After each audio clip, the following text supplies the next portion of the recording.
Тож, пані та панове, я думаю, що час продовжувати Український фінансовий форум цього року, 2017-го, і раді оголосити тему наступної панелі – це просування реформ в Україні, швидкість, успіхи і провали. Модератором знов-таки є McElvoy, старший редактор The Economist і керівник Economist Radio. У панелі приймають участь Сату, Kahkonen, директор Світового банку по Україні, Білорусі і Молдові. Давайте привітаємо оплесками. Франсіс Маліж, управляючий директор по Східній Європі і Кавказу Європейського банку реконструкції і розвитку. Катерина Розhkova, заступниця голови Національного банку України. Сергій Aleksashenko, економіст. Engin Akçakoca, колишній голова агенції з банківського нагляду і фонду гарантування вкладів Туреччини. А також Lajos Bokros, професор Центральноєвропейського університету у Будапешті, колишній міністр фінансів Угорщини. Привітаємо оплесками учасників цієї панельної дискусії.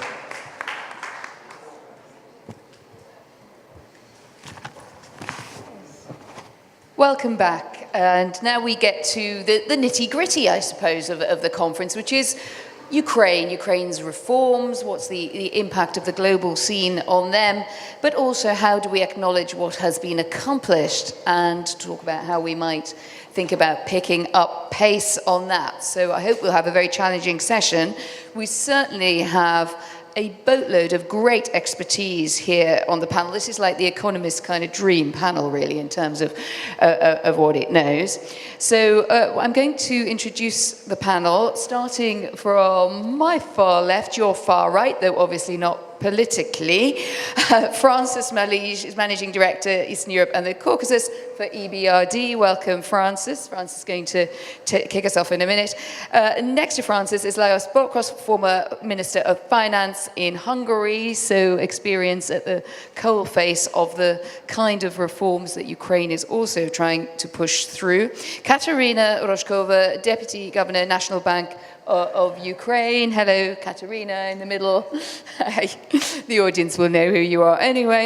Sergey Aleksashenko, former Deputy Finance Minister in Russia, now with the Brookings Institution. Hello, Sergey. Satu, Kahkonen, Country Director for the World Bank for, as I was about to say, for Belarus and beyond, but that was a bit imprecise, wasn't it? I should say Belarus, Moldova, and, of course, Ukraine. Welcome. And to my right, your left, Engin. Now, Engin gave me a briefing on his pronunciation. I'm going to take a run at it, okay? It's a lovely Turkish name. Akçakoca. How did I do? Engin Akçakoca is former chairman of banking regulation, the Supervision Agency, Savings Deposit Insurance Fund of Turkey. Snappy title, snappy speaker. Welcome to you all. The way that we're going to do this session is some of you had some sympathy with me that the clock has a mind of its own. We know that time in Odessa is a strange thing. So panel, take the clock with a large pinch of salt.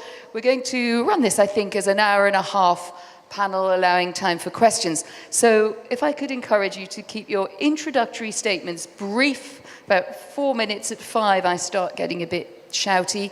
That will allow us to have a discussion, and I think people value that, and there's a lot of expertise in the audience, so that's my excuse for being very bossy Margaret Thatcher here.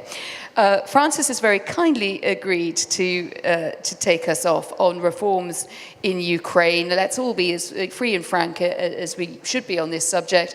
Francis, give us your take on the present state of development. Good. I guess it's good afternoon by now, so good afternoon, everyone. Very happy to be here. I regret that I'm just in Odessa for a couple of hours, and it's always a city that has a way of attracting and retaining people.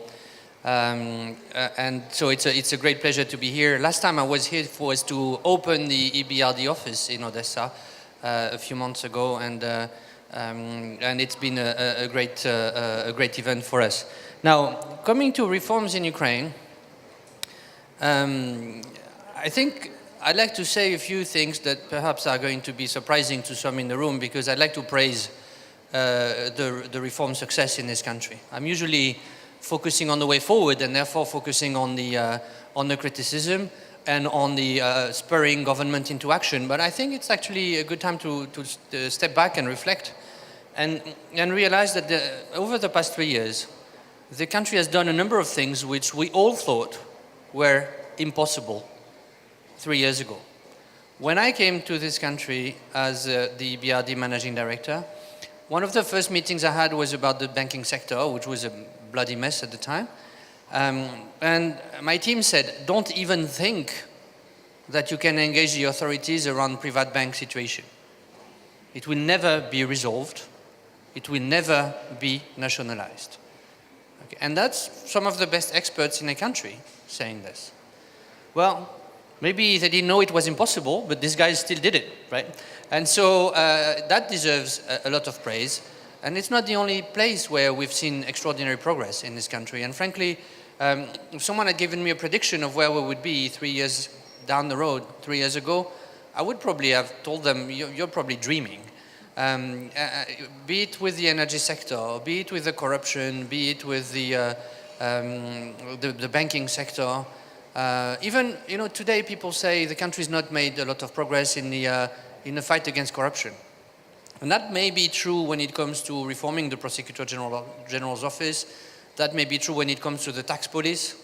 In my book, the tax police doesn't need any more lethal weapons than a calculator and a notebook computer.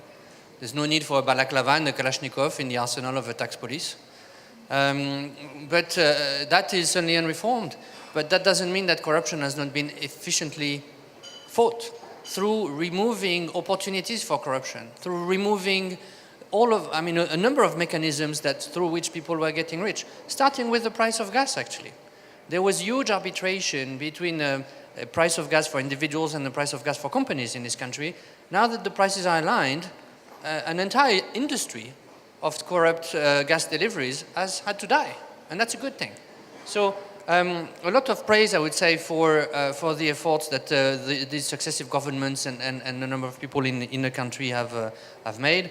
I also like to mention, of course, the public procurement Prozoro system, which we helped finance and set up, and it is a good success. Now, someone disagrees? But now, and there's more on the way, I'd like to say. For example, there's a privatization law that's going to hit Parliament soon, and I'd like to support it. It's a good law. It's probably, you can always have a perfect law, but the good is sometimes the enemy of the perfect. This is a good law. IFIs have worked together with the government on that law and should really be supported. If it passes, it's going to transform the way we do privatizations. Privatization has been a failure in this country. We tried twice to privatize the Odessa fertilizer plant. They say a definition of madness is to try the same thing over and over again and to expect a different result. So it's time to try in a different way. And this law provides us the opportunity to try in a different way. So I'd like to say this is a good effort that's coming. I'm not going to comment on the pension reform. It's more for the World Bank and the IMF, frankly, to comment. But these are good things coming up. Now, there's one point of attention, though, where I'm a bit more concerned. The country was very, very successful issuing a bond this week. And that means it's more comfortable. And if it's more comfortable, does it mean that there's going to be less reform orientation? And that it's going to go into election mode and that, as people would say, winter is coming? And in common with the famous show, winter can last longer than 3 months in that case, right? Because then winter would last until the next election, which is 18 months from now. And I'd like to say it's our duty, it's our responsibility, together with reformers in government, to not let that happen. We have setbacks. This week, the board members of Naftogaz, the independent board members of Naftogaz, resigned with a very explicit explanation as to why they were resigning. This is a crisis that needs to be resolved. We're working on resolving it.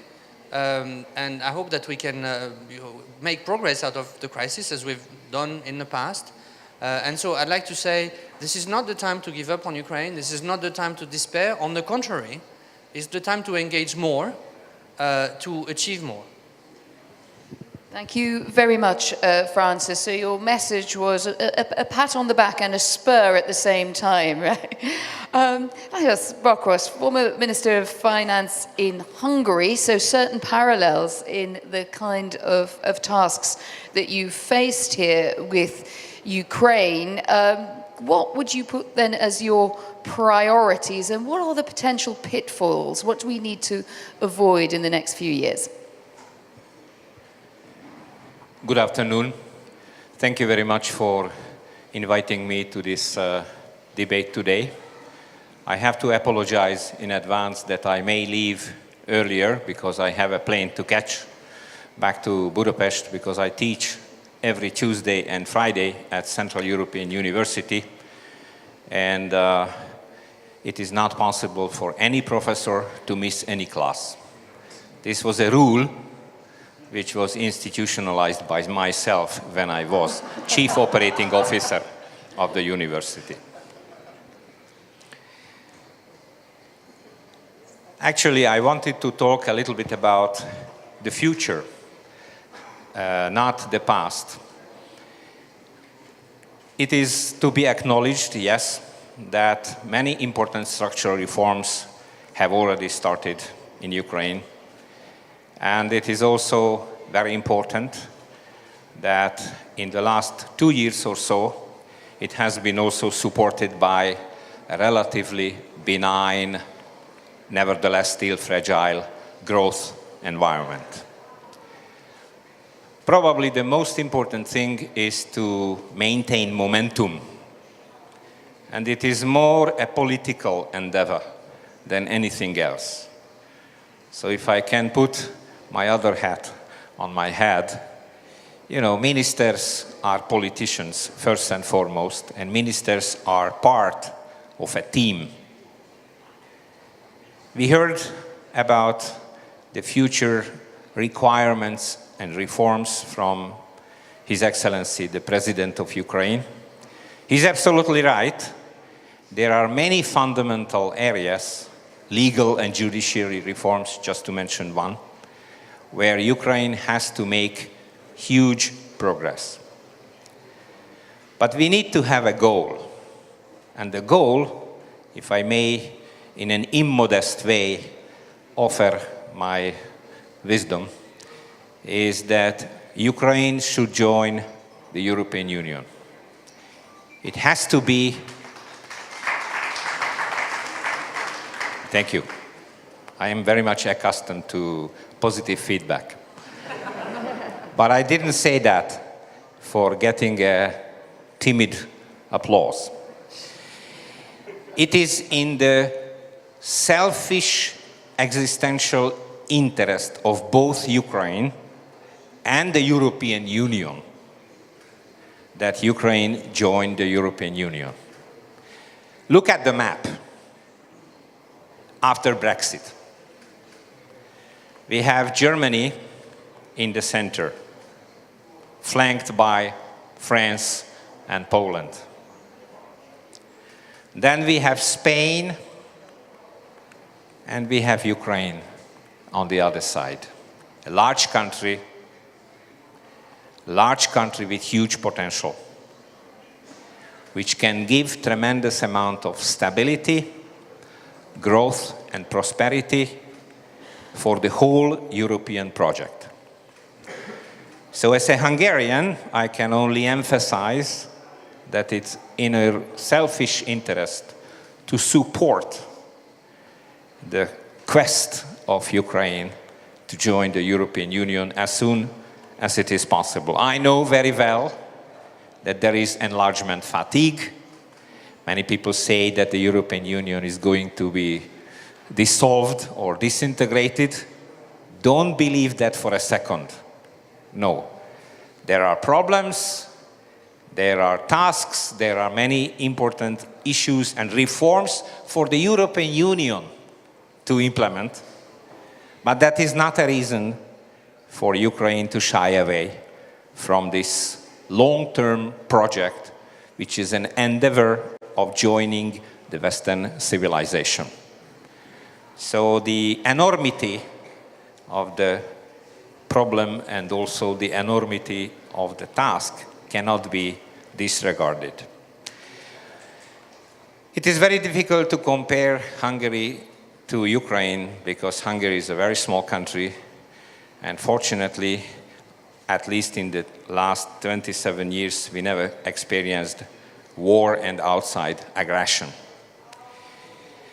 But it is easy to compare Ukraine to Serbia and Croatia, by the way, where I have had the pleasure to work a lot when I was working for the World Bank for 8 years. War is not only a tragedy in itself by destroying lives and assets and property, but it's also a danger because it can distort the social fabric of a nation. War and emergency situations are helping oligarchic structures, not democracy. In name of pulling together the nation, certain strong men can use and abuse the situation for their own purposes. So one of the most important political challenges facing Ukraine is to be on track to enhance further liberal democracy. We see that also in the European Union. There are certain member states, including my own country, where illiberal tendencies may come back even without war. How difficult it is to fight that challenge when you are in an emergency situation. Rule of law would be very important. We haven't heard anything about the rule of law so far. I would say that is one of the most important challenges for Ukraine, and it's not a political reform only. When the rule of law is threatened, then there is no further support and protection of private property. Private property is the backbone of a healthy market economy.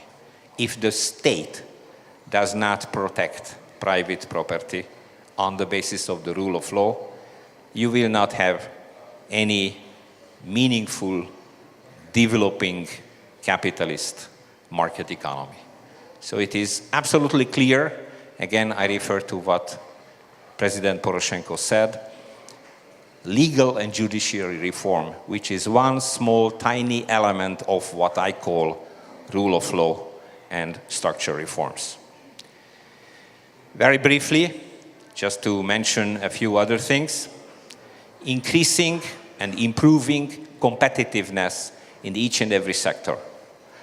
I join you by praising the National Bank of Ukraine and others for trying to implement very important reforms in the financial area in banking and capital markets. But banking and capital market is there to serve the real economy. So ultimately we need someone who does the dirty job. In that area, still there are many reforms to be done. Not only privatization, but the support for genuine small and medium-sized businesses and support for foreign direct and portfolio investment. Last but not least, we need a continuation of a prudent, stable, predictable macroeconomic policy, even strengthening of that on the fiscal side. I don't have time to enter into nitty-gritty of fiscal issues, but the fiscal stance here in Ukraine is still very fragile. And budget reform is always closely connected with so-called spending side reforms, which go well beyond finance, like public administration, like education, like healthcare and pension. And we need what I would call a critical mass of reforms in order to create facts on the ground and make those reforms irreversible for the benefit of the people in Ukraine. Thank you.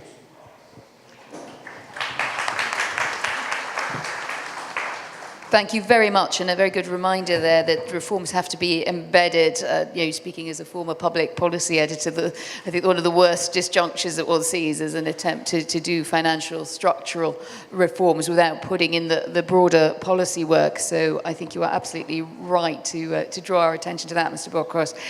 Let's move then to a view really from the heart of the action here in Ukraine with Kateryna Rozhkova, Deputy Governor, National Bank of Ukraine. It ends up all of this on your desk every Monday morning and possibly at the weekend too. Tell us about the progress you feel you've made and be as frank as you can about what you still need to do. I will jump to Ukrainian. Перш за все, дякую, мені дуже приємно бути тут. І ця дискусія, яка зараз відбувається на цій панелі, є вкрай важливою, тому що за останні 2,5-3 роки Національний банк здійснив дуже велику кількість важливих заходів. І я хочу сказати, що реформування починається з себе. І Національний банк здійснив власну реформу самого банку, а також дуже серйозну реформу фінансового сектору. Очищення банківської системи відбулося. Сьогодні вона є докапіталізованою, вона є ліквідною, вона є готовою для того, аби кредитувати, розвивати економіку. Але, звичайно, сама по собі фінансова система не здатна змінити взагалі весь державний устрій і не здатна забезпечити реформи всіх секторів і всіх напрямків. І для того, аби ми успішно могли надалі працювати, і це є серйозним викликом для фінансової системи, необхідне успішне просування реформ решти напрямків, решти секторів. І мої колеги говорили, я не хотіла би повторюватися, але дійсно це і пенсійна реформа, це і реформа судова, дуже велика кількість законопроєктів, які необхідні сьогодні для того, аби фінансовий сектор міг нормально працювати і сприяти розвитку економіки. Це закони про захист прав споживачів, це закони про банкрутство, на жаль, не прийняті до сьогодні, які заважають нормальному відновленню роботи банківської системи. Проте я хотіла би сказати, що особисто я бачу, оптимістично налаштована, тому що попри супротив, який сьогодні демонструє система, оскільки завдяки фінансовій стабілізації, завдяки реформам газового сектору, банківського сектору, ми сьогодні бачимо, що реформи просуваються більш широким фронтом. І, звичайно, стара система, вона демонструє надзвичайний супротив цим реформам. Але ми абсолютно впевнені, що все це буде зроблено, і на підтримку реформам, які вже відбулися, будуть здійснені решта реформ. Дуже багато говорили про те, що, скажімо, реформи не призупинилися, притормозилися в Україні, але я впевнена, що це не так. Дуже багато було сказано про антикорупційну реформу. Я хочу сказати, що антикорупційна реформа – це всі наші реформи. Це і судова реформа, яка сьогодні спрямована на зниження корупції в судовій системі шляхом зменшення кількості судових ланок, шляхом закриття місцевих судів. Це і пенсійна реформа, це і медична реформа, це врешті-решт газова реформа, яка відбулася. Тобто всі ці реформи сьогодні, вони спрямовані на зниження корупції взагалі в країні, і я впевнена, що вони будуть імплементовані, і ми зможемо всі разом це зробити. Який виклик сьогодні я бачу крім того, що говорили колеги, я бачу для банківської системи і для України? Нам всім зрозуміло, що в цьому бурхливому світі, враховуючи ті зміни, які відбулися в цілому світі, і з точки зору політичних змін, економічних, фінансових, Україна дійсно повинна знайти своє місце. Україна – держава, яка потребує сьогодні не лише реформ, а й інвестицій. Для того, щоб знайти це місце, для того, щоб розвивати і надалі економіку, мені здається, сьогодні нам важливо, як країні, визначитися з бізнес-моделлю України на майбутнє. Бо сьогодні ми говоримо більше про майбутнє, так? І от визначення цих точок росту, усвідомлення, якою Україна бачить себе в майбутньому з точки зору економіки, з точки зору фінансового сектору, дасть нам можливість рухатися вперед, можливо, більш швидшими темпами і більш впевнено. Дякую.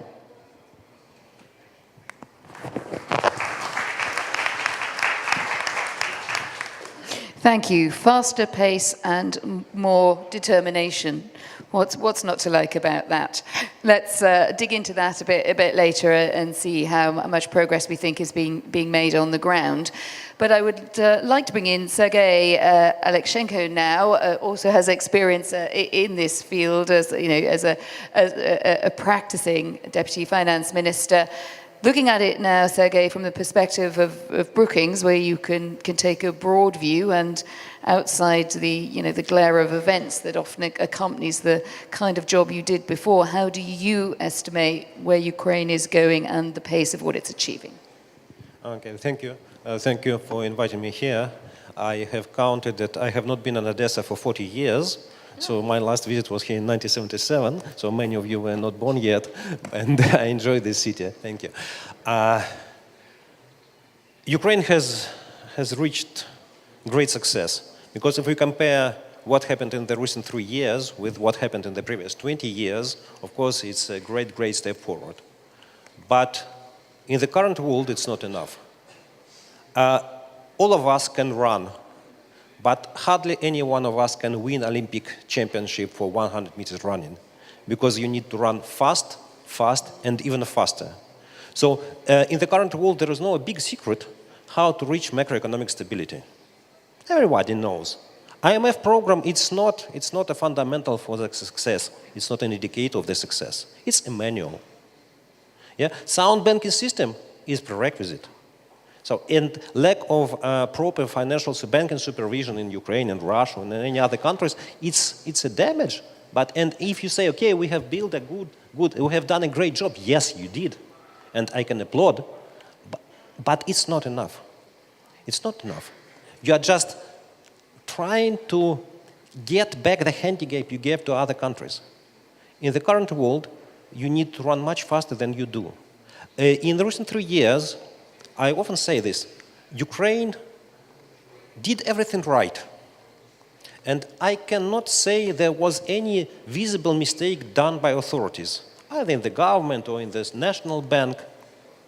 But it's too little and too slow. Speed makes the difference. Speed makes the difference. And I can share Lajos' appeal that Ukraine has to announce its target to join the European Union. But at the current time, okay, Ukrainian GDP per capita is something like 15% of European average. Let's imagine that it's because of the purchasing price parity, it will be not 15% but 30% in a certain time. But do you want to be the last country in Europe? Do you want to be at the last place saying, okay, yes, we're in Europe, but everybody is somewhere in front of us?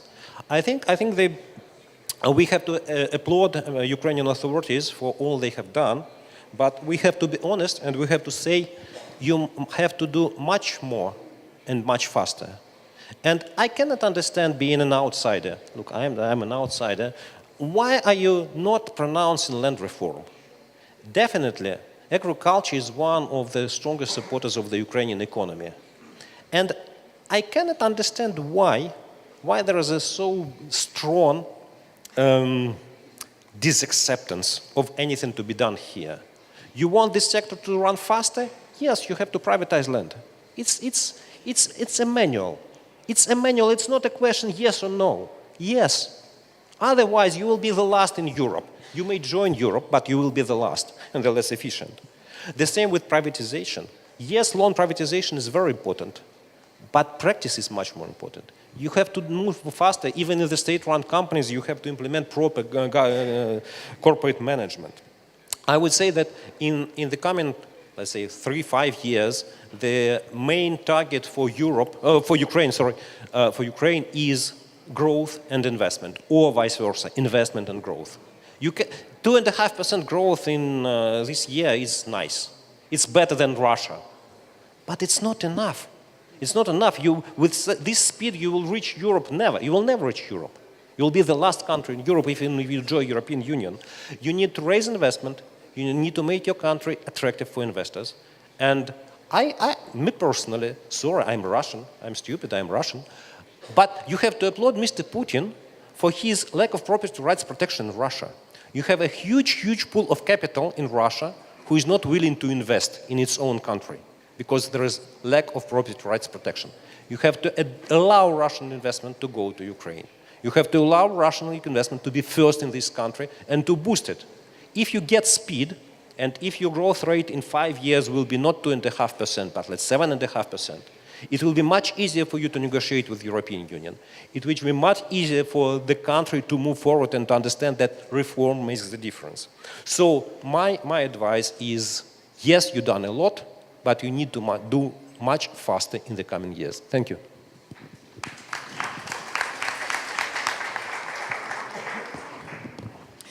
Thank you very much for that. Well, let's take a look at how this appears from the perspective of the World Bank. Satu, Kahkonen, am I in the right place on the stresses? We've got a lovely range of international names to challenge a presenter on the panel. So Satu, you heard that message very clear from Sergey. Fast, good, but not enough. Is that your perspective? And if so, where would you be applying the spanner to sort of tighten up what Ukraine should be doing? Thank you, and I'm also delighted to be here today. In fact, what Sergey said, I'm going to say something very similar, that we on the World Bank side, we are very impressed what the authorities have done in the past 3 years. A remarkable set of measures that have been taken. And as a result of those measures, the economy has stabilized and the growth has returned. But the growth is still very low, 2%. And we are projecting also only 2% for this year. And we just saw the last quarter GDP numbers. And yes, 2.3, that's good. But we don't really see any sectors picking up in a decisive manner. So we don't see the growth spurt coming to Ukraine yet. And that's our concern.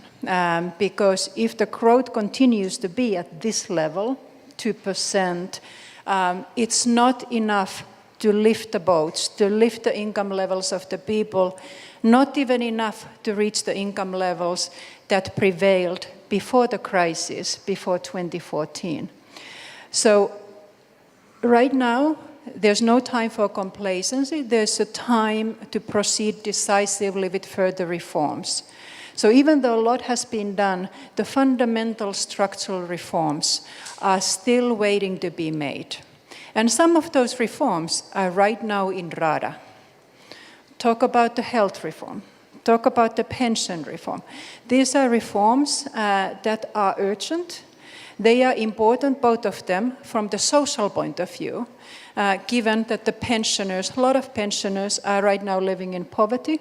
Health, given that Ukrainians are dying young, much younger than people elsewhere in Europe. And pension reform is also needed from the fiscal point of view. But then if you think about growth, I mean, those reforms are also needed for growth. But what is most fundamental for growth? And it's something that Sergey also said, and I was very happy that he mentioned that, is the land reform. Because if we look at what the country could do now to facilitate and accelerate growth and really transform the economy, it is the land reform. There are only 2 countries in Europe that don't have functioning agricultural land market. One of them is Belarus, but Belarus has collective farms. So it's in a very different place. But then the outlier really is Ukraine. So not allowing the selling and buying of agricultural land is something that's long overdue. And I have to say that I was delighted to hear both the President and the Prime Minister state in the past week that the land reform continues to be on the government agenda. It's still going to be, action bill is going to be taken in the fall, because according to our analysis, according to our calculations, that could provide a significant boost to the country.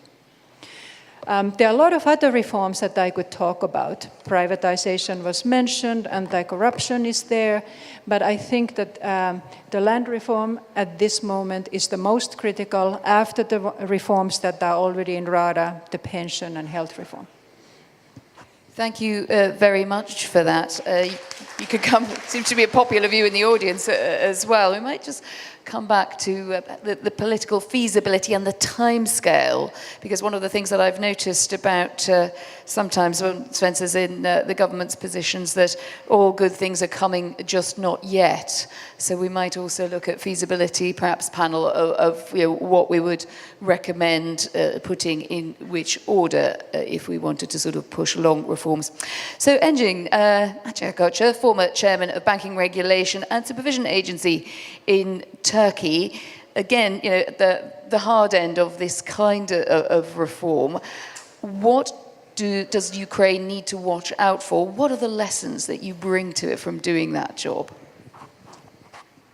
Speed and ownership. Can you hear? Speed and ownership. When I compare the fantastic things done in Ukraine with what we did in Turkey 15 years ago, the main difference I see was the commitment of finalizing the reforms in a very short period of time. No matter what. I've been coming to Ukraine on and off since 2009. And I've been trying to help the Ukrainians with bank capitalization, which is #1 pillar for a bank restructuring program, and now on NPL resolution, which for me is #5 pillar of a bank restructuring program. But when I look back, and I think we shared this with Kateryna also, people like Kateryna who want to do things right at the right time, in the right manner, which means quality, makes a change for the future of the country. Our crisis in Turkey cost $55 billion. We had to take off 50% of the banks from the system also. But when we decided to pass a law, for example, on Istanbul approach, which is your Kiev approach law that you passed last year, we made sure that there was an ownership for that law, and nobody touched to amend the law until it was enacted, as against to what happened here last year. Because of last-minute interventions, now you have only 6 debtors under this law. Whereas in Turkey, we had in 6 months, 300 plus names for more than $6 billion were restructured. Another issue. This was out-of-court voluntary restructuring. What about in-court restructuring? We still have IMF's recommendations of amending the bankruptcy law waiting to be enacted. Can you tell me how many debtors were declared bankrupt during the last 10 years in Ukraine? Is bankruptcy a threat on the debtors with bad will in Ukraine? But this perfect amendment to this law that was prepared by IMF experts is still waiting to be enacted. Write-offs. We are all fighting NPLs. we said, we recommended, everybody here recommended write-offs should be tax exempt. Yes, yes, yes. Write-offs should not wait for the courts to declare the debtor as bankrupt for it to be tax exempt. Where are we? We are still not there. Only tax dues, tax write-offs are tax exempt. It's a weird concept. Okay, I'm coming now to the sale. This is the last tool of NPL resolution, sale of NPL.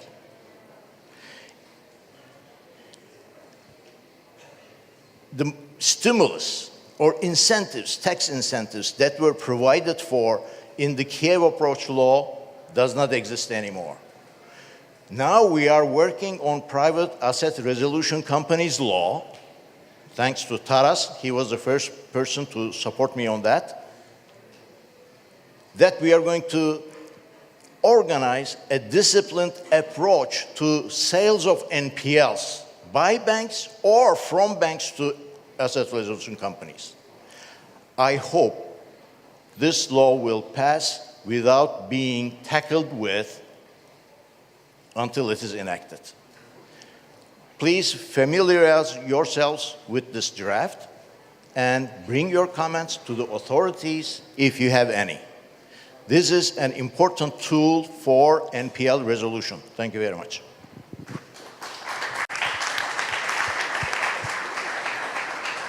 Thank you very much, Engin. Very good to end there on a challenge. We had a range of comments and challenges really to the pace of reform. Satu talking, raising up their land reform as a key issue. Sergey focusing very much on sort of pace and momentum. I'm going to just basically ask the panel to argue a little bit really about what they've heard. What I would be, if I was sitting here as a minister, I'd be thinking, which of these do I kind of go at first? And I'll come back to Francis, because Francis, EBRD obviously has a very sort of strong interest in the institutions working better. We heard in the President's address this morning yet more commitment on the court and the anti-corruption, the way, that way of going at it through a special court. And yet it also does seem very prone to delay. And some people may remember the marvelous phrase of St. Augustine, grant me chastity, but not yet. And is this a case of grant me chastity, but not yet? And what do we do about pushing it along? Or could it be that the court is not the best way to go at the problem? I think in this, as in many other reforms, political will is the determining factor. Just hold your mic up a little to your mouth, because I suspect at the back you might be getting lost. I'm going to eat it if I have it any closer. But so I was just saying political will is the determining factor in this, as in any other reforms. I know there's people that say we don't really need anti-corruption courts because only whatever Kenya and Malawi have them. But that's because in other countries, every single court is an anti-corruption court. If you're a citizen of France and you're faced with corruption, you can go to any court. You don't have to choose a special anti-corruption court because the other courts are not generally corrupt.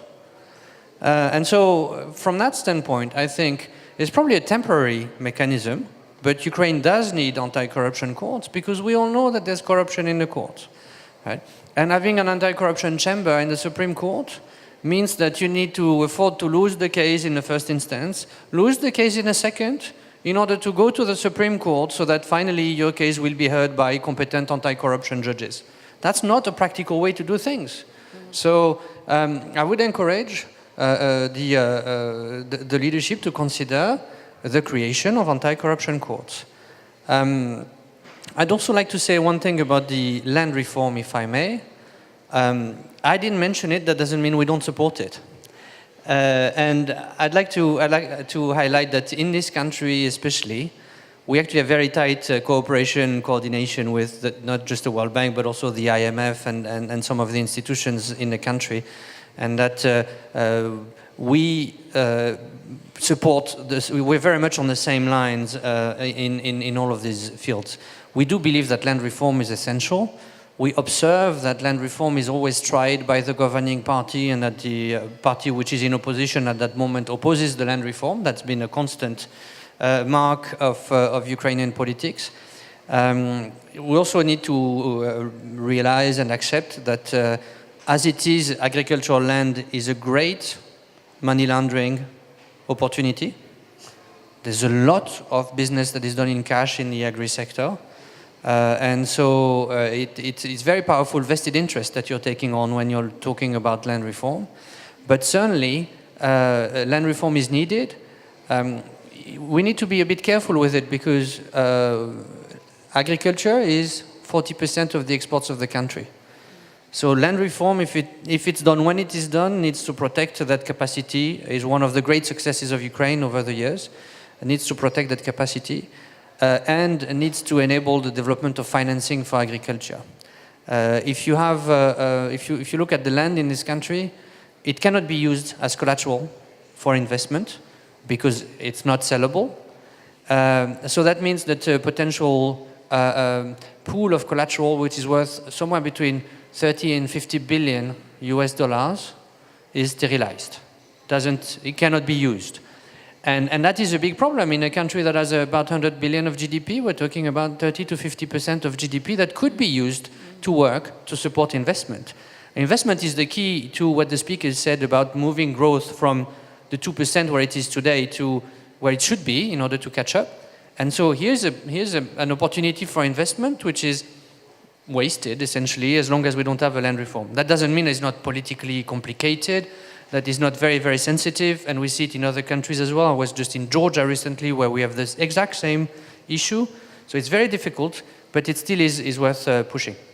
Who would like to come in off the back of that, or who perhaps feels that might be, for the reasons that Francis indicated, a quite dicey reform to get right? Who would start perhaps pushing the leadership in a different direction, or perhaps different priorities? Any comments?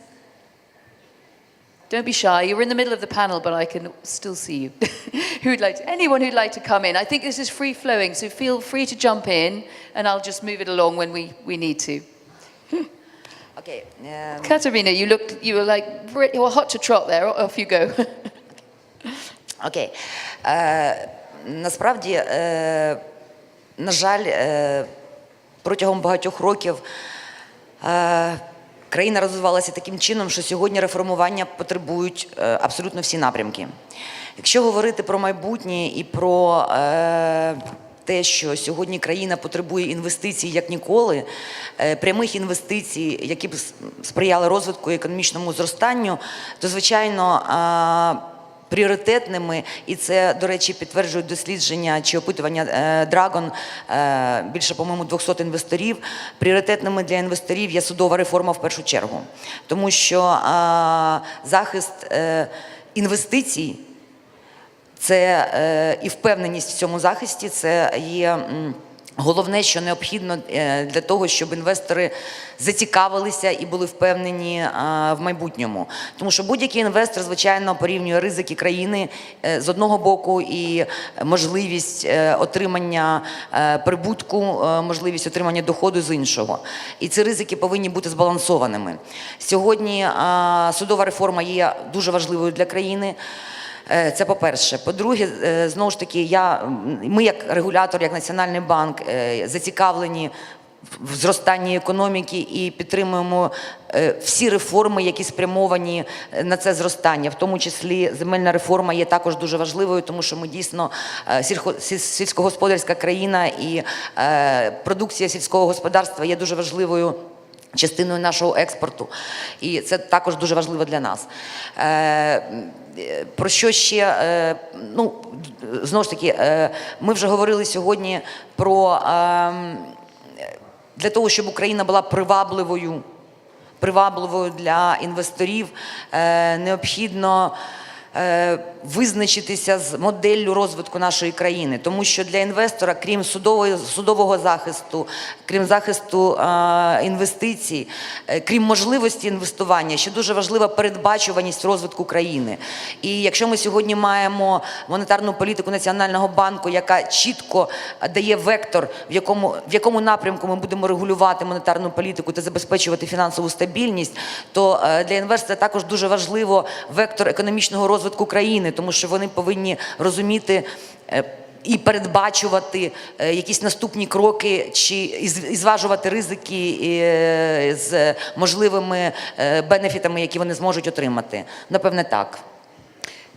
That's your key message. I'm going to ask perhaps Sergey and then Engin to respond to that. That's a good analysis, Sergey, of the risk factor. But do you believe that enough has been done to address it in concrete terms? You never can tell it's enough. Trying to compete, you have to think, what can I do more? Yes, it's not enough to follow the advice of IMF saying, okay, guys, it's a good advice, thank you, we'll do it. And we will fight with our Rada, trying to ensure that that's what we need to do. I think we need to do more. And if I had a lot of debates with my friends in Ukrainian governmental agencies on pension reform. It's a great plan. It's a great achievement. You follow IMF advice that pension reform will finally, maybe, will happen in Ukraine once again. In Russia, in recent 10 years, we have 4 pension reforms. Can you imagine it? 4 reforms in 10 years. It's not a reform. And I remember the example of Australia, that something like 15 years ago, maybe some a little bit more, they have introduced a compulsory, obligatory pension savings. That anyone in the country who receives wage is committed to pay at least 1% of his wage, then 2, 3, 5, 7, 9% to the pension savings. Nowadays, Australia is one of top 5 countries in the world in the asset management industry. Yeah? It's the source of what we call in Russia, in Ukraine, long-term money, долгосрочные деньги. You need to find investment in the country, and you need to be more aggressive in going forward. Because yes, if the target of the pension reform is to balance the budget of the pension reform, to make it neutral, it's a good target, but it's a short-term target. You solve the problem of this year, next year, maybe 3 years in front, but pension, it's not about today or tomorrow. Pension is the question for the generation who is 25 to 30 years today. And they have to understand what their rules of the game. And that's why my view is that you need to be more aggressive and forward-looking. It's not a question. I understand all political problems in Ukraine. It's democracy with a strong representation of different political parties in the parliament. It's not an easy job. And if you have elections 1.5 years from now, presidential, and then elections to Rada, it's not an easy job. But future of the country is much more important. And you need to, once again, be forward-looking and be more aggressive than IMF advise you. Thank you very much. Engin, your tone as well as your words suggested that you felt much more urgency was required, and you focused there on NPLs. But could you just flesh out sort of why you did so? I mean, why was that your entry point as opposed to perhaps some of the other reform priorities that you could have chosen? Simple, because I was supposed to speak in tomorrow's panel.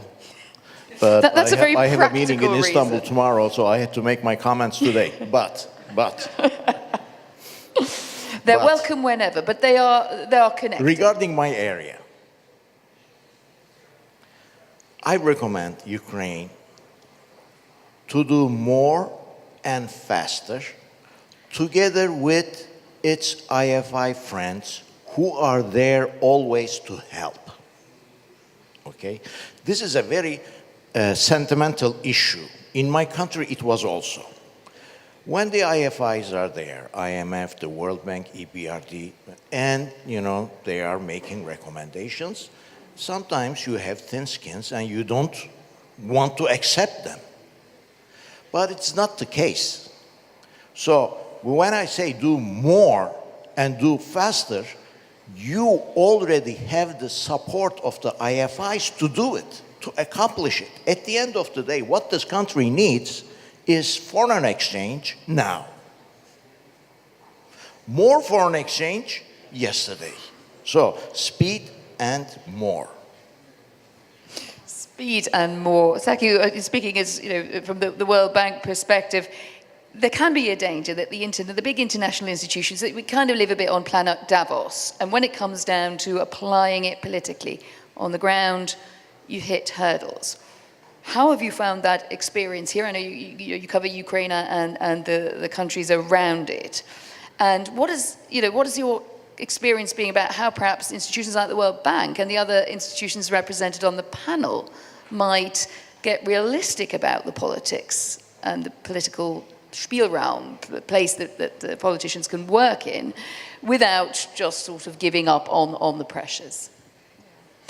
I hope that we have been realistic about the pace of the reform here.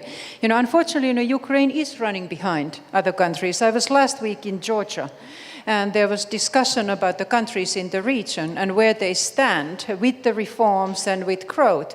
And unfortunately, in almost every area that we discussed, Ukraine was not on the right side of the countries. It was always in the group of the lagging countries. So people were looking very much at me and saying, okay, what are you doing in Ukraine? We are following the pace of the government in terms of reforms. I mean, I like when Engin said that let's do more, let's do faster. I would welcome that. And I have to say that the current administration has been very ambitious in the past year.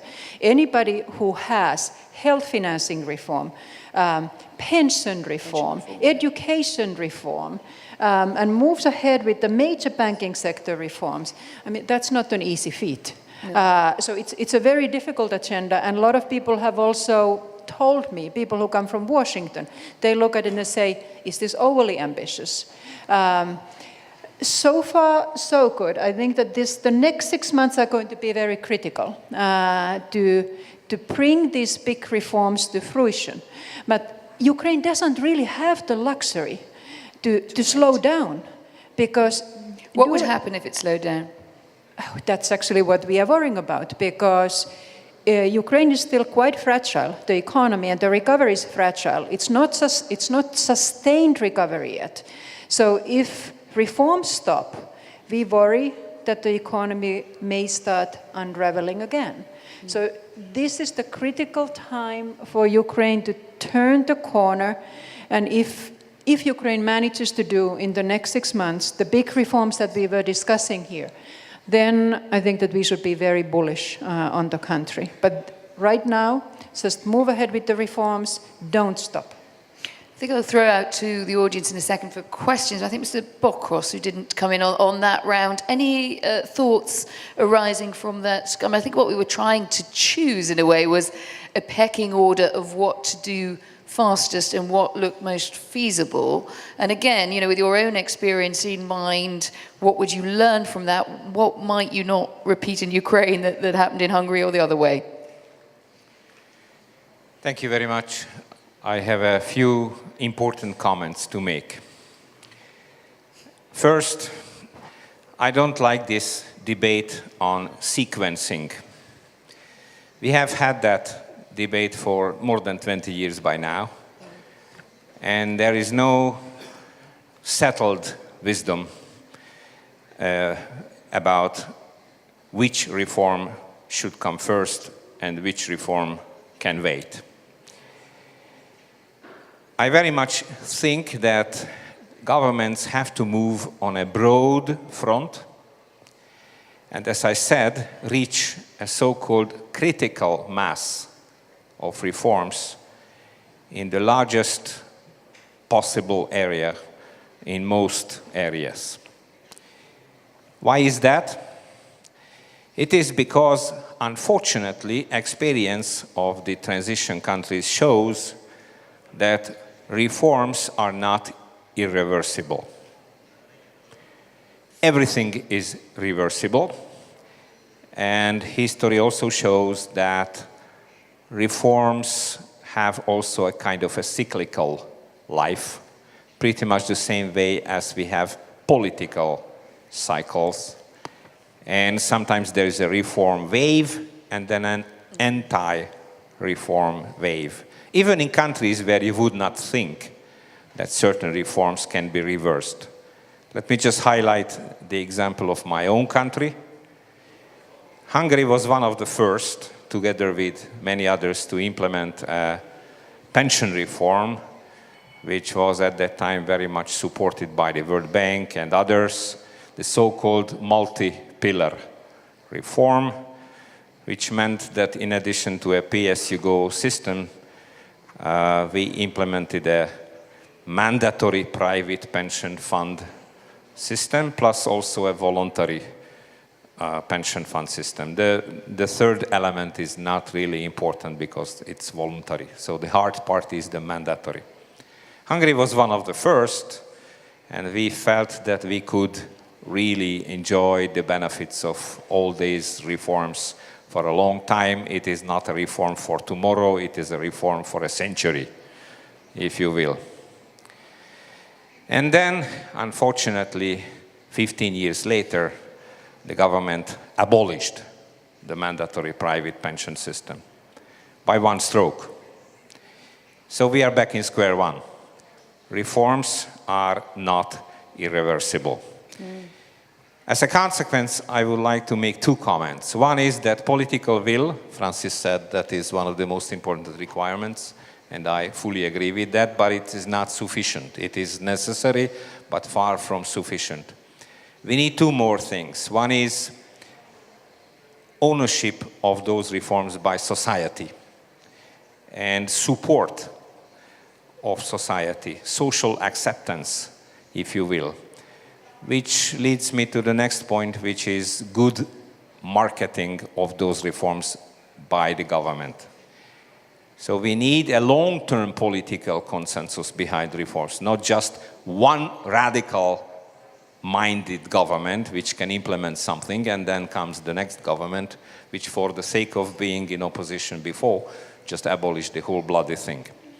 And the last point is that we need administrative capacity. And certain reforms need a hell of a lot of administrative capacity.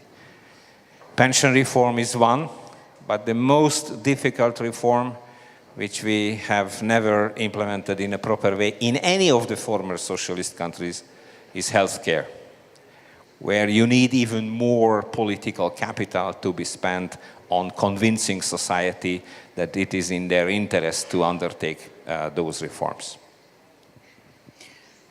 Thank you very much. And if anyone in the audience is thinking, oh my gosh, Ukraine's got an awful lot on its plate, I would point out that a lot of Western and rich world countries also do struggle with exactly what was being described there, which is that cycle when there is an appetite for reform, followed by an appetite for let's not have reform, followed by things getting worse, and it all beginning again. It is certainly not only in Ukraine that I have witnessed that.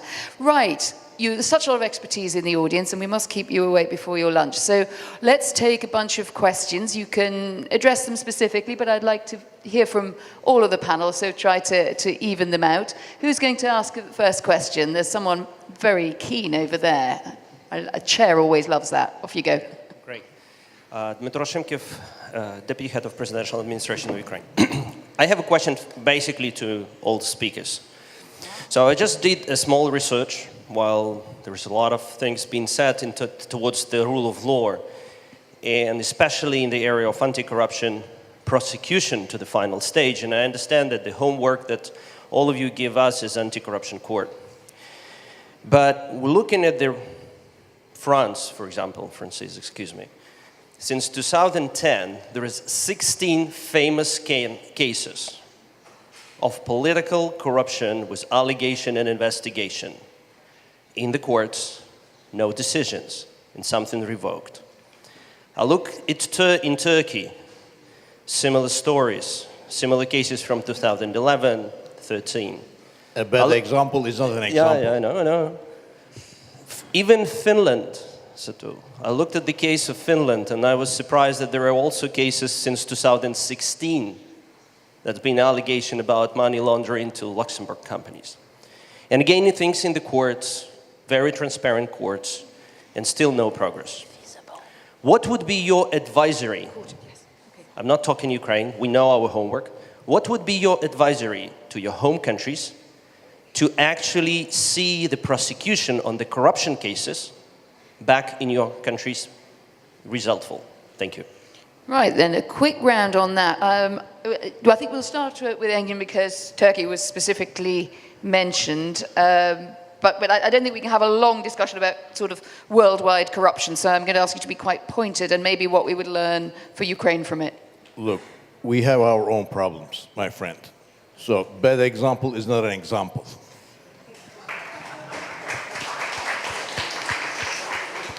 I can't complain for lack of brevity on that one. Satu, how do you respond to that? Okay, I don't think that comparing Finland and Ukraine on the corruption front is appropriate. I mean, yeah, but no, in Finland, I mean, the cases that have remained in the courts for a long time, those are more of exceptions. They are exceptions to the rules because the system, the judicial system is functioning in Finland. But it's because of the special circumstances in Ukraine that many of us are supporting the establishment of the anti-corruption court. Believe me, I mean, we are not doing those recommendations lightly and easily. But when there's no other way out, you do that. But again, you have to differentiate countries where they are vis-a-vis level of corruption, level of functioning of institutions. And I think Finland and Ukraine are, unfortunately, quite wide apart. So it depends what's the exception and what's the rule, doesn't it, really? And that's okay, your own experience on that. Yes, Dmitry, 5.5 years ago, it was late March, it seems to me, maybe beginning of April 2012, there was a special meeting with Russian President Medvedev at that time on corruption. And there was such a thing, what called open government. And I was the speaker on the top corruption on the top level. And my first advice was to nominate a special prosecutor to fight corruption on the top level. And immediately, Dmitry Medvedev said, no, it's not possible. That's the answer. If you want to fight, you have to fight. If there is a will, there is a way. Unfortunately, Russia and Ukraine were in the same boat. We can try. We can try to rely on normal, ordinary courts. I appreciate efforts of presidential administration and Ukrainian community in moving forward judicial reform. It's a good reform. And maybe 3 years from now, you will get a good, at least, establishment of the legal system. But you need to move faster. And there is no other way. You need, for Russia, for Ukraine, corruption is the problem of the governance. With such level of corruption, neither Ukraine nor Russia, we have no proper government. We can say, okay, Finland, what are you doing? Why do you not fight corruption? Because they have no it. They have no corruption. They have nothing to fight. And we have. We have, sorry.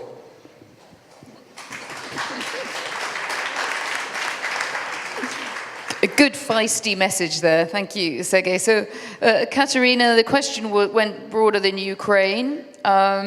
It had an undertone that Ukraine was being singled out. But do you regard the corruption problem in Ukraine as materially much more serious than in other countries who are trying to get to the same level of economic development? Питання для України вкрай актуальне і, напевне, дуже важко дійсно порівнювати ситуацію в Україні з ситуацією з іншими країнами, тому що незважаючи на деякі там, можливо, подібності в розвитку з Росією, Білоруссю, ми все-таки маємо трошки іншу картину. Я абсолютно погоджуюсь сьогодні з усіма спікерами про те, що реформи треба робити швидше. Зараз я перейду до Anti-Corruption Court. Я абсолютно розумію, і мені здається, що всі в цьому залі, і не тільки розуміють, що в сьогоднішній ситуації для того, щоб залишитися на місці, треба дуже швидко бігти, а аби наздогнати і забезпечити якийсь розвиток, треба бігти зі швидкістю звуку, напевне. Тому ми повинні пришвидшуватися. І з цієї точки зору я хочу просто, повинна, напевне, сказати, ми дуже вдячні нашим донорам, нашим партнерам, міжнародним організаціям, МВФу, Світовому банку.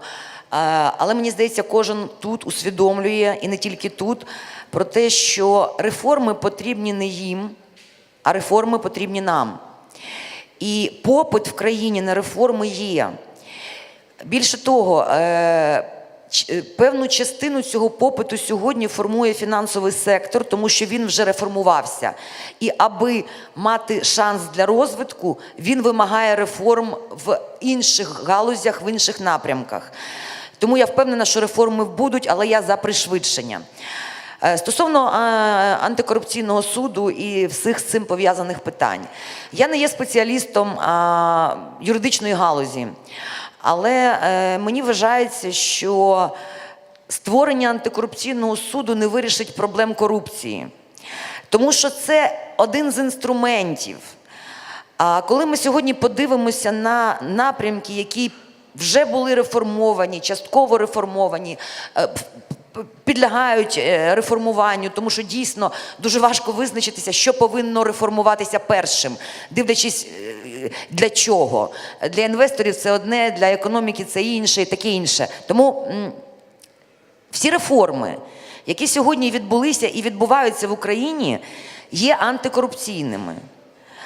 Реформа корпоративного управління в державних підприємствах – це антикорупційна реформа. Медицинська реформа – це антикорупційна реформа. Газова реформа – це антикорупційна реформа. Чому? Тому що ці реформи, вони знищують предмет корупції. І ми сьогодні повинні дивитися в майбутнє, тому що ми сьогодні живемо майбутнім. Я розумію, в нас є НАБУ, в нас є спеціальна прокуратура, і вони роблять свою роботу, і ця робота вкрай важлива, і вона повинна робитися, але ми повинні думати про майбутнє. Ми повинні створювати систему, в якій не буде місця корупції взагалі. Тому що один по собі антикорупційний суд не здатен вирішити цю проблему. І питання корупції, воно не в суді, воно в головах. І тут треба його знищувати. Це, між іншим, і освіта. Це, між іншим, і ідеологія, яку треба сьогодні насаджати в наших... Для цього є реформа до освіти, до речі. Тому що це головне, що ми повинні розвивати і насаджати в наших головах наших співвітчизників, дітей, студентів. Тому що вони будуть продовжувати і робити ці реформи. І нарешті... Ми всі говоримо про необхідність реформування. Я просто заради інтересу... Kateryna, I'm going to just ask you to conclude, because I'd just like to keep this flowing a little bit. But just your closing thought on that? Sorry? Could you just come to, perhaps just to a close, just so we can keep the argument flowing, just your final point? Yes, sorry, excuse me. Фінальне, що я хочу сказати. Прийняття реформ чи прийняття законів – це лише один з кроків. Імплементація і слідування важливіші. Тому сьогодні, крім прийняття, давайте говорити про те, як ми це все будемо правильно імплементувати. Дякую, вибачте.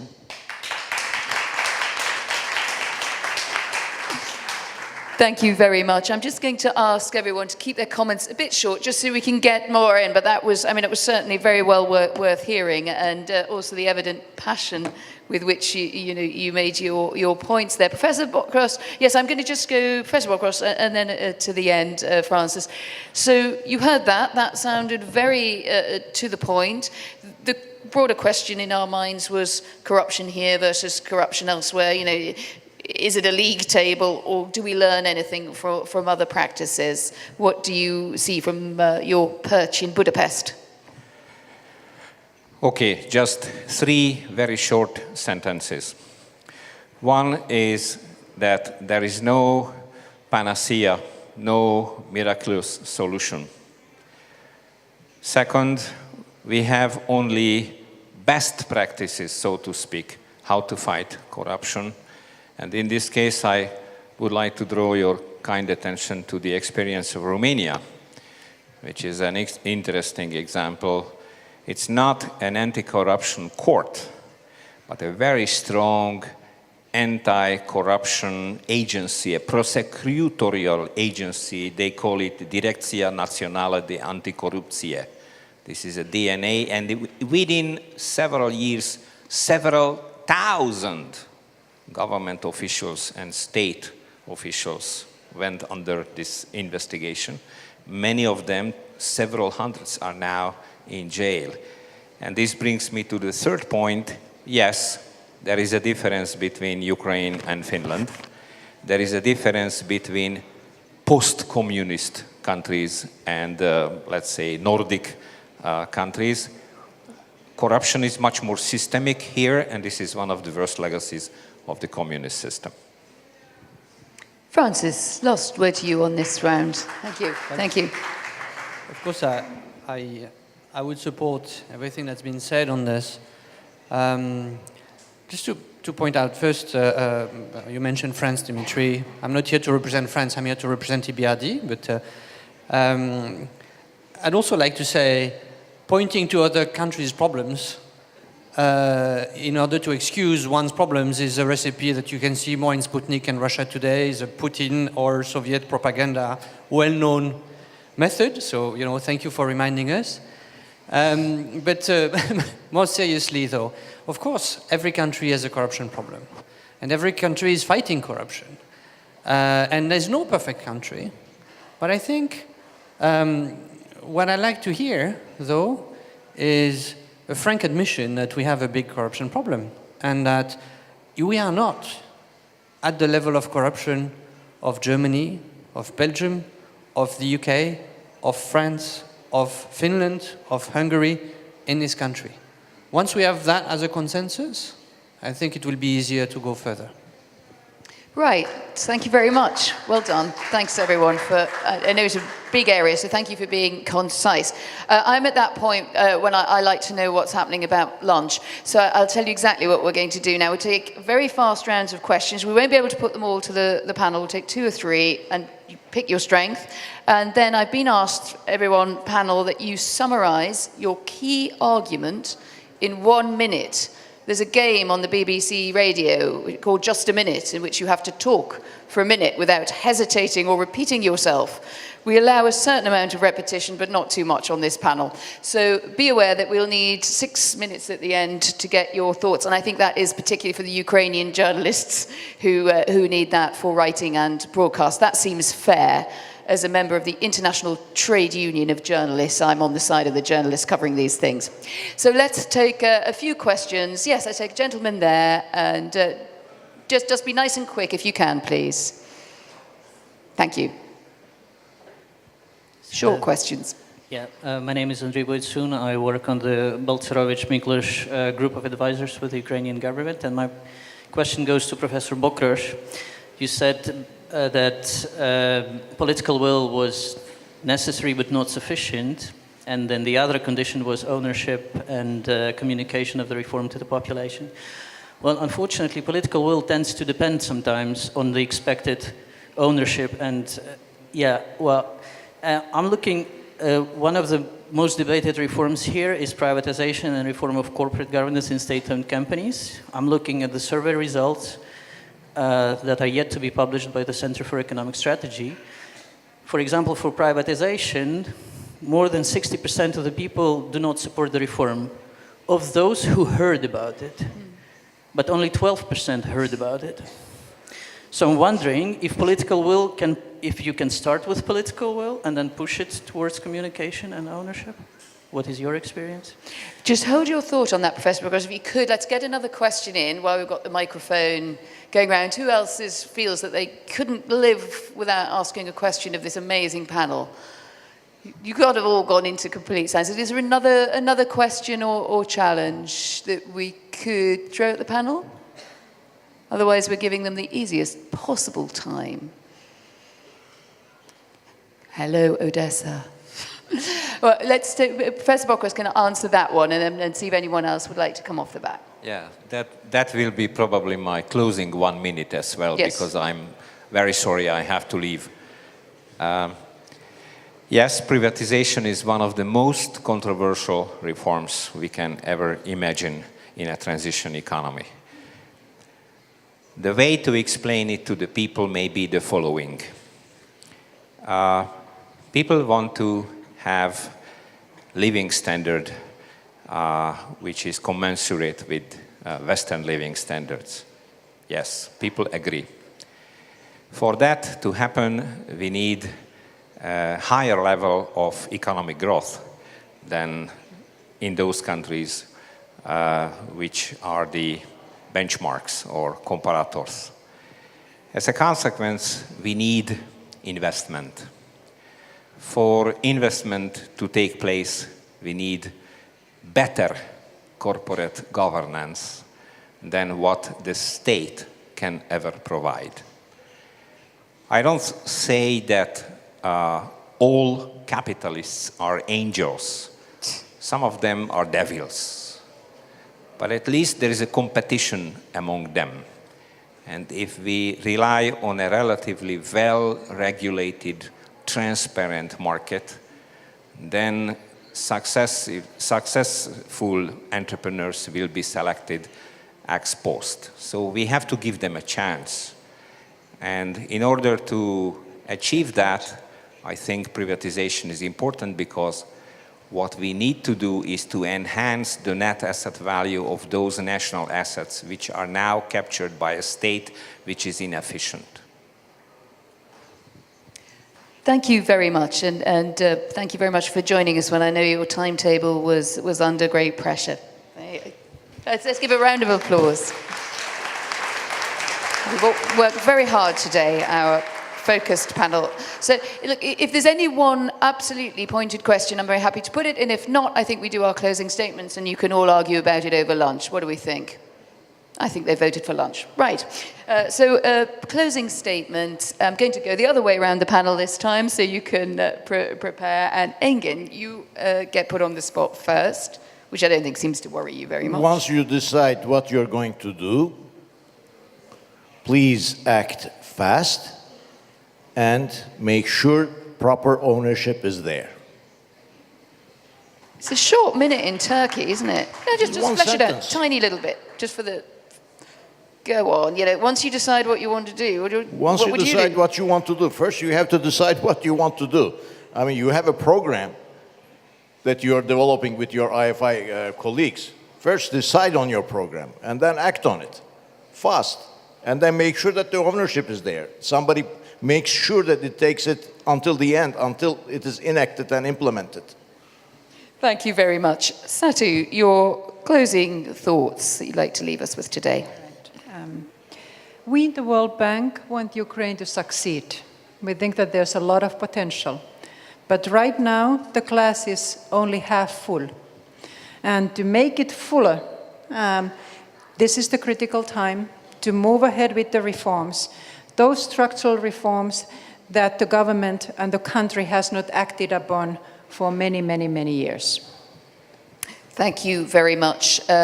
Sergey, from what you heard, do you leave more heartened or do you leave with a long to-do list for your host country today? First on privatization.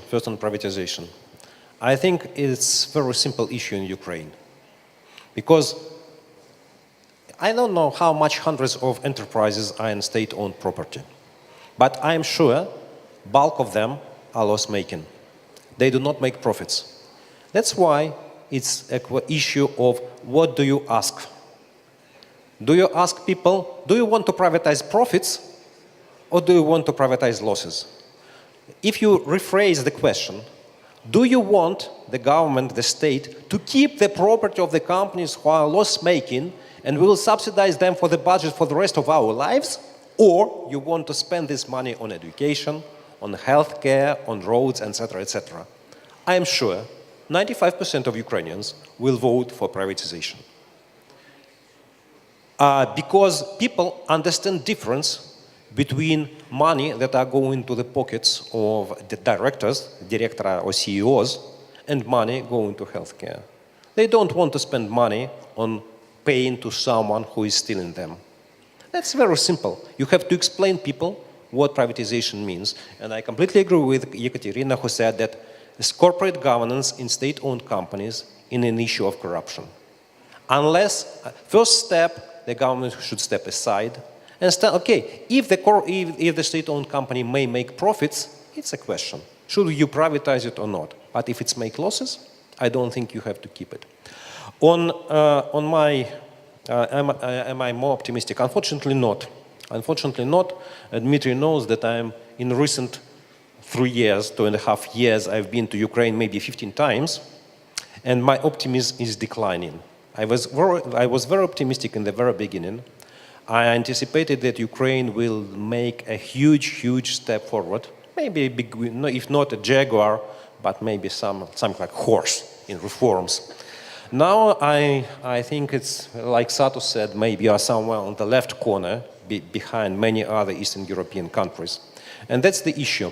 I think that in Ukraine and in Russia, despite we have many things different between our nations and our countries, we have the same problem in common. In the United States, there was such a phrase, and still a phrase, there is no taxation without representation. I think in Ukraine, there is no reform without representation of those who want to go first, who want to go to Europe. If you want your country to be successful, if you want your country to be prosperous, you need to take representation. Because after Euromaidan, the biggest problem was that the people who were there, they are not represented in the Rada, in the government, or somewhere else. So there is no reform without representation. That's my advice. Thank you very much. You're guarded, indeed, you're lessening optimism. I can't imagine, Kateryna, as Deputy Governor of the National Bank of Ukraine, you're going to declare yourself not optimistic, but just give us your final summary. And I think we can all be brief in the last minute. So what do you want people to take away today from this meeting? Дуже цікава панель, тому що всі спікери, які виступали сьогодні, висловлювали, в принципі, одну й ту ж ідею. Ми підтримуємо реформи, і ми розуміємо, що вони повинні відбуватися швидше. І що це є запорукою майбутнього нашої країни. У всіх однаковий погляд. Я, можливо, трошки буду виділятися, тому що мої колеги, шановні гості, говорили про те, що Україна повинна зробити. Я представляю інституцію, яка це робить. І тому я хочу звернутися до всіх. Беріть на себе відповідальність в тих напрямках, де ви є лідерами. Ставайте лідерами реформ, пришвидшуйте їх, і тоді у нас обов'язково все буде добре. І я впевнена, що мій оптимізм про наше майбутнє, про майбутнє нашої країни стане просто реальністю. Дякую. Thank you very much for that. And Francis, the last word goes to you. That's a lot of responsibility to separate you for lunch for much longer. But no, I must say, I'm very optimistic, actually, because we have debate. Because we disagree sometimes, but because it's okay to disagree. And I see in Ukraine a much stronger debate, a much stronger willingness to speak up, a much stronger civil society than there was 3 or 4 years ago. And to me, it's a big source of hope. And is a big source of optimism.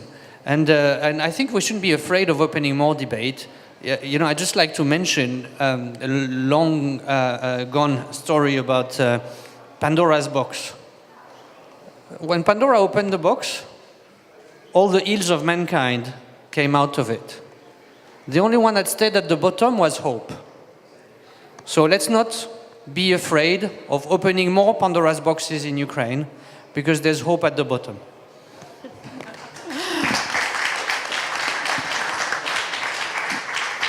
That's a great image on which to end. I think there is always hope at the bottom. There has to be, isn't there? And so much relies on it. Great. Well done, everyone. I think we had a fantastic, energetic, frank panel today, which I love. I didn't think that any of them held back. I think we've done a brilliant job because we've given ourselves an hour for lunch, which goes to show that in Ukraine, when you put your effort into it, everything happens on time and on budget. We'll see you back shortly after 2:30 for this afternoon's session. Пані та панове, хочемо зауважити, що ми запрошуємо вас на обід до ресторану. Ресторан відбудеться саме